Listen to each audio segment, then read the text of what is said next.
This is Jackie with Soapbox Editorial, the place to go to turn your work from fatigued to powerful. Here, I interview debut authors about a step they took to make that happen. I got the chance to discuss the importance of genre with local author Leslie Baker. We talk about how it plays into everything, from meeting reader expectations to how you market your book. Let's hear what she has to say. Hi, Leslie. Thanks for coming in and talking to me today. I'm glad to be here. Yeah, it's good to see you again. I wanted to talk a little bit about your debut book, Fireworks, a fearless look at boomers in old age and the millennials they raised. Profane, witty, irreverent, and not for the faint of heart. It's quite a title there. Well, we hope there's a hook there somewhere. I think so. When I read the whole title, when I finally got to see the cover, it was on point for sure. When did your book come out? I guess it's been about 6 or 8 weeks now. I'm Okay. not sure. Okay, and we're recording this in July, so it got to me and got printed and got to me, and then it takes maybe a month after that before it's actually live on Amazon. Oh, okay. Well, that's good to know. And you went through Bookstand, right? Yes. Yeah. Yes. Did you like them as a... I did. This is, I think we had used them once before for one of my husband's books. And while I would much rather be able to just go directly to Amazon and put the whole thing on there myself, like I did really everything. The cover, I did myself, but I'm not tech savvy enough to know how to go on Amazon and get everything formatted properly. Right. And so even though it was an expensive proposition going through a Bookstand, it was also nice to have real life people to talk to. That's always good to have that, like, be able to have that tech person walk you through it. And they really did it all. There were very few things that once I converted it to Word rather than Pages and sent it to them, I didn't have to do a whole lot more than that except proof what they sent me. Oh, that makes it nice. How long do you think that you worked on your book before you sent it? Before it was ready? From the moment I began? Oh golly, that'd be scary to think about that. I don't know. If you count the yesterday's news segments in there, which are the columns that I write for the local paper that I used inserted throughout the book, and of course some of those were several years old, but they've just been sitting there, and so I would say a year. About a year. Yeah. You worked on it. Did you have an audience in mind when you started, or did you just want to write for yourself? I think I did have an audience. I think my initial target audience would have been, I volunteered for many years, as you saw in the book, with hospice. And I think at the time I really got serious about writing it, I had several friends who should have been on hospice, but their families were not aggressive enough with the doctors involved to realize that their parents or their husbands or whoever it is had reached the point that they really needed hospice. And I think that was the audience that I was trying initially to speak to in saying, you don't have to just sit and wait for something to happen to you. You can be more proactive. Right. And I think that was kind of what got me started. Yeah, it certainly evolved from there. Yes, it did. Yes, it did. You have topics anywhere from Me Too, gender neutrality to incontinence. Yes. All with a hint of humor, which life needs. Yes, for sure. Now, having an audience in mind, once your book evolved and it went through some changes. I know we struggled to find a genre Oh. that it would fit. You kind of knew who you wanted to speak to and who you thought would enjoy the book. We just didn't know how to give it a label. Right, and every marketing thing that you look at, whether it's Amazon or whether you're trying to go the traditional publishing route, genre is like the first thing that comes up. It is. It's kind of it's pretty important for reader expectation.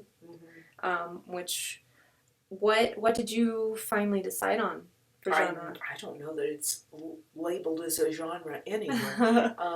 Essays probably is probably what it ended up with. It seemed like I had to check a box somewhere. And that was where. Did do you know what Amazon categorized it under at all? I didn't even think to. I've checked that and I don't remember. Yeah. I really don't. Because that was the hard thing, and I think that if there were a genre, as the book evolved, and I included so much stuff about the millennials and the younger people, I think that at that point my goal kind of shifted from trying to just help elderly people be a little more comfortable being old, which is something we all work on, but also I would like for the young people to understand what their parents are going through. And so it kind of evolved to the point where I would like to have found a genre that felt that you were trying to get the two generations to speak to one another and speak the same language. Right. And that was the biggest struggle for sure when we sat in your office that day and talked about, how do we get the late 20, early 30s somethings and the boomers, how do we get them both to enjoy the same book, yeah. Right? That's a nonfiction, and that was quite a struggle. I know we did a little bit of research, but I'm glad that you were able to find something that worked for you and for Bookstand and for Amazon, especially. Well, yes. Although I will say, and I know that you encouraged me to turn it into 2 books because you felt like they were so diametrically opposed as they were in some ways, and in some readings of it, compulsive rereading that book, but in some readings of it I have thought, well, Jackie was right about that. It makes more sense for it to have been 2 books. All things considered, though, I probably would not have done it. Yeah. At that point, I was. Would you approach your next book? I know you've got one in the works, and book in the works. So the excitement of writing. Have you approached it a little differently in the genre? Or are you still just kind of peters off? Right. The more you reread your own work. And if you've got other ideas and there's something else, and I think if I were to just assign it a genre at this stage, I would feel like I will sure this. And I don't really want that. If I have to come into strictures later on, okay, I can do it then. But right now, I really don't want any more restraints than I have to have. Now, right now, in the restraints, do you mean through your first drafts, and then you want to look at the structure and genre later on? Yes. Yeah. Yeah. I think that's a smart idea, because then hopefully I do. Because when you write, you just want to be able to sit and write and get your ideas on paper, and just kind of get it out of you, and then you can sit and decide which direction you want to go, and your subsequent drafts can then reflect that. You can, always take things out, add things in, tweak what you do have. I agree. But you lose the spontaneity, I think, if you have too many walls around it. Early on. Yeah, I agree. Doing more of that structure work in the second, third drafts. Absolutely, yeah. You kind of want that story out. Oh, I'm glad to hear you think that. Oh, yeah. Good. Yeah. The first draft, there's that quote, the first draft is telling yourself the story. soon. Yeah, I heard that one. That's a good one. It is a good one. I thoroughly enjoy that one because people do end up getting so stuck in that, like, oh, well, this isn't right yet. Well, it doesn't need to be right yet. You haven't even written it. Yeah. There's lots of time for massage later on. Exactly. Exactly. So people can buy your book. It's out now. They can buy it from my website, soapboxedits.com, under new releases. It will take you to a link on Amazon. Where else can they purchase your book? It's online with Barnes & Noble. Oh, cool. And it seems like there are a couple of other spots, but I haven't really been too concerned about where it's available yet because I just really haven't done any marketing. Mm-hmm. And so I would say that most of the people who have bought it have been family and friends. Right. And so if I end up getting more aggressive about marketing it, I'll look into other options, other outlets. Now, did Bookstand help you get into Barnes & Noble? They did it all. They did it all? They did it all. And you do have print and ebook available. Correct. Is that available on Nook or just Kindle or your Nook? I think it is on Nook through Barnes & Noble. Yes, I think so. That's cool. That's very cool. Yeah, Bookstand they were good to work with, and I really, if I have to go the Vanity Press again, mm-hmm. that would be the way I would go. I would work with them again. So that's good. Yeah, there's so many out there. I know we talked a little bit about. There's so many. I've heard horror stories about some places that it always makes me nervous when someone says that they're going to go with the Vanity. Yeah. But I know that you had good luck with Bookstand before. Mm-hmm. And that was why you decided to go with them. And I'm glad to hear that you're having a positive experience. Yes. Can you tell me about your new book that you have in the works? How far along are you? Can you teased it? Yeah. I've got probably, I would say 90% of the text in there mm-hmm. at this stage. But I haven't done any of that. Well, I've just started the sorting into chapters and that sort of thing. And the title is kind of scary. The title's Old Lady Porn. and I read the intro to it to my book group a week or two ago.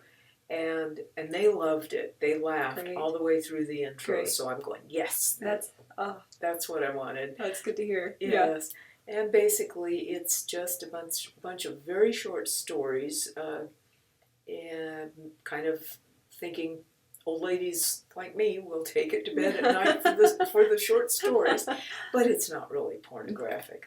It's as I said in the intro. You get to be our age, and Godiva chocolates are a lot more pornographic than a lot of things. So you can sit in your bed, drink your glass of wine, have your chocolate, you're good to go. Yes, exactly. Very nice. Do you think I'll get a sneak peek? Of course. Yeah. I can't wait. I really can't. Now, readers and listeners, they can find you.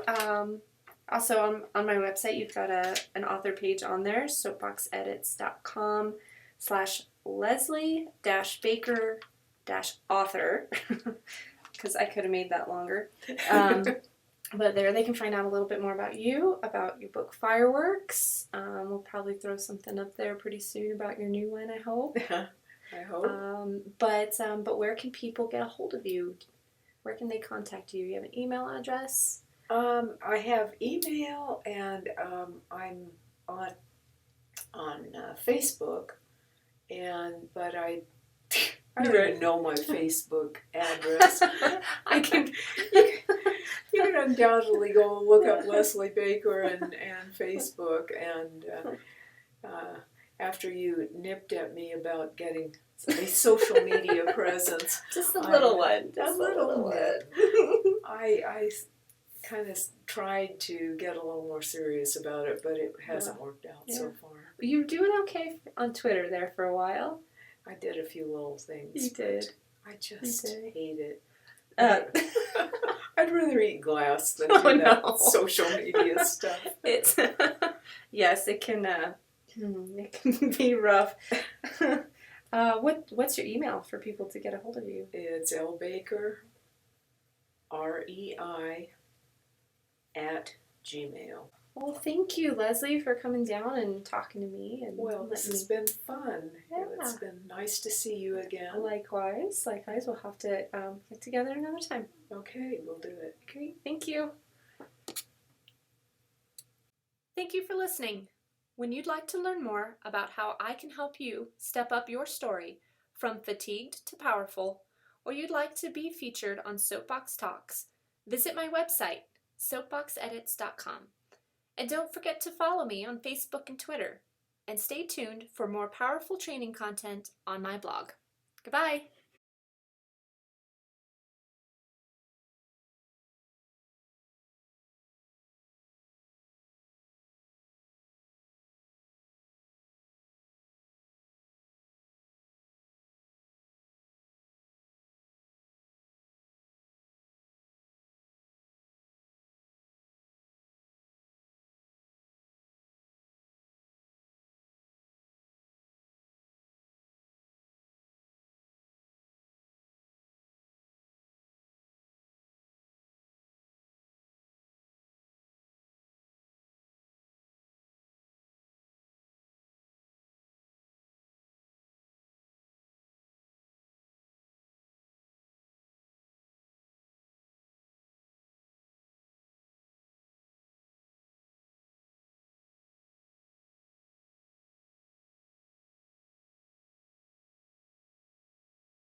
Thank you for listening.